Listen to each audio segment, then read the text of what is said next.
റമദാനിന്റെ ഏറ്റവും വലിയ പ്രത്യേകത എന്നുള്ളത് ഒന്നാമത്തെ ദിവസത്തേക്കാൾ ശ്രേഷ്ഠതയാണ് റമദാനിന്റെ രണ്ടാമത്തെ ദിവസത്തിന്. രണ്ടാമത്തെ ദിവസത്തേക്കാൾ ശ്രേഷ്ഠതയാണ് റമദാന്റെ മൂന്നാമത്തെ ദിവസത്തിന്. ഇപ്പോൾ റമദാനിന്റെ മൂന്നാമത്തെ ദിവസത്തിലേക്ക് നമ്മെ സംബന്ധിച്ച് കഴിഞ്ഞ 2 ദിവസത്തേക്കാൾ കൂടുതലായിട്ടുള്ള എന്ത് നന്മയാണ് ചെയ്യാൻ കഴിയുന്നത് എന്നുള്ള ആലോചനയോടുകൂടി ആയിരിക്കണം മൂന്നാമത്തെ നോമ്പ് നമ്മൾ സ്വീകരിക്കേണ്ടത്. പ്രിയമുള്ളവരെ, റസൂലുള്ളാഹി സ്വല്ലല്ലാഹു അലൈഹി വസല്ലം തങ്ങൾ ഒരു സഹാബിയെ പരിചയപ്പെടുത്തുന്നുണ്ട്. ആ സഹാബിയുടെ പേര് അബൂ ദുജാന റളിയല്ലാഹു അൻഹു എന്നാണ്.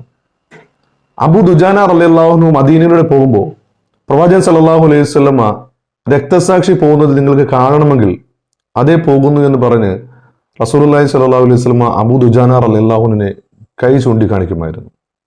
ഉഹദ് യുദ്ധം നടക്കുന്ന വേളയിൽ റസൂലുള്ളാഹി സ്വല്ലല്ലാഹു അലൈഹി വസല്ലമയ്ക്കും സഹാബത്തിനും ചെറിയൊരു പരാജയം സംഭവിക്കുകയുണ്ടായി.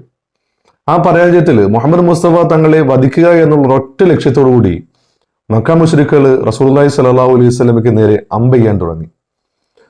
തങ്ങൾക്ക് എന്തു പറ്റിയാലും റസൂലുള്ളാഹി സ്വല്ലല്ലാഹു അലൈഹി വസല്ലമ സുരക്ഷിതനാവണമെന്നുള്ള സഹാബത്തിന്റെ അടങ്ങാത്ത തീരുമാനം പ്രവാചകൻ സല്ലല്ലാഹു അലൈഹി വസല്ലമയെ സുരക്ഷിതമായ ഒരു സ്ഥാനത്ത് കൊണ്ടിരുത്തി.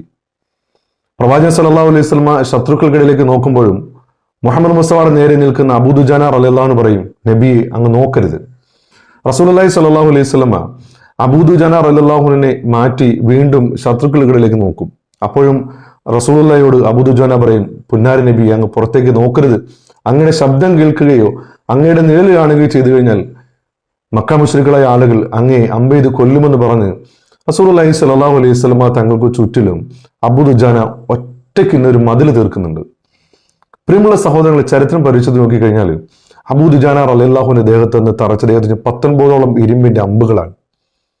പ്രവാചകൻ സല്ലല്ലാഹു അലൈഹി വസല്ലമ തങ്ങൾ അബൂ ദുജാന റളിയല്ലാഹു അൻഹുവിനെ ചൂണ്ടിക്കാണിച്ചിട്ട് പറയുന്നത്, എങ്ങനെയെങ്കിലും നിങ്ങൾ സ്വർഗം നേടാനുള്ള പരിശ്രമങ്ങൾ നടത്തണമെന്നാണ്.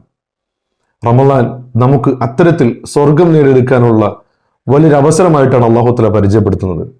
നമ്മുടെ ഉള്ളിലുള്ള തൃഷ്ണകളെ അവസാനിപ്പിച്ച് നന്മയുടെ പക്ഷത്തേക്ക് ചേർന്ന് നിൽക്കാൻ കിട്ടുന്ന ഇത്തരം സന്ദർഭങ്ങളെ, പ്രിയമുള്ള സഹോദരങ്ങളെ, നമ്മൾ ഓരോ ആളുകളും പരമാവധി പ്രയോജനപ്പെടുത്തുക. ഈ റമദാൻ വിട പറയുമ്പോൾ 100% നാം പുതിയൊരു മനുഷ്യനായി മാറണമെന്നുള്ള തീരുമാനത്തോടുകൂടി ഓരോ നോമ്പുകളെ നമ്മൾ സ്വീകരിക്കുക. അള്ളാഹു നമ്മളെ അനുഗ്രഹിക്കുമാറാവട്ടെ.